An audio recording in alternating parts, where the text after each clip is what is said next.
السلام عليكم ورحمة الله وبركاته. أنا الصحفي رسيم من قناة رسيم سبور، واليوم سأحدثكم عن موضوع أصبح شائعا في بعض بلاطوهات قنوات الصرف الصحي، حيث أصبحوا يتحدثون عن خليفة رياض محرز كلما شاهدوا لاعبا يقوم بمراوغة بسيطة للاعب هاوي من الدرجة الغير مصنفة جملة. خليفة رياض محرز هي أغبى عبارة قد تسمعها في الإعلام الرياضي. الهاوي الجزائري يعتقدون أن فيديوهات اليوتيوب والتويتر هي التي تصنع اللاعبين وتجعلهم يتقمصون قميص المنتخب. من أراد أن يكون خليفة رياض فعليه أن يجلب كأس إفريقية ثالثة للجزائر، ويفوز بالدوري الإنجليزي 5 مرات، وينال دوري أبطال أوروبا، ويفوز بجائزة لاعب الموسم في البريمير ليج مع ناد مغمور. يجب أن عليه أن يسجل 31 هدف مع المنتخب، ويقدم أكثر من 30 تمريرة حاسمة لزملائه. عليه أن يحتل المركز السابع في البالون دور، ويصنع مسيرته بنفسه مثل ما فعل رياض، وليس أخذ صور بالعلم الجزائري في الانستغرام والتويتر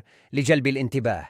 هذا ليس تقليل من اللاعبين الجدد، لكن اليوتيوب والملخصات لم يصنعوا يوما لاعبا كبيرا، وقميص المنتخب ثقيل جدا على بعض اللاعبين الذين تريد صحافة الشوينغوم إقناعنا أنهم مواهب غير عادية، لكن الميدان سيعريهم أمام الجمهور.